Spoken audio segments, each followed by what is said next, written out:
মসজিদের টাকা গ্রামবাসীকে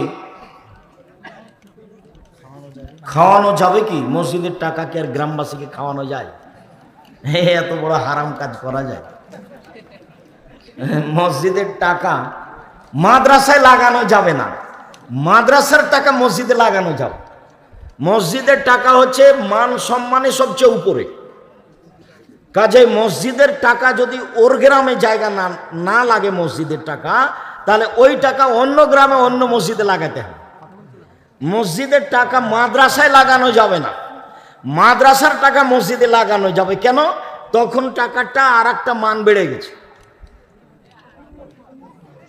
আর মসজিদের টাকা নিচের দিকে নিয়ে গেলে মসজিদের টাকার মান কি হলো? কমে গেল।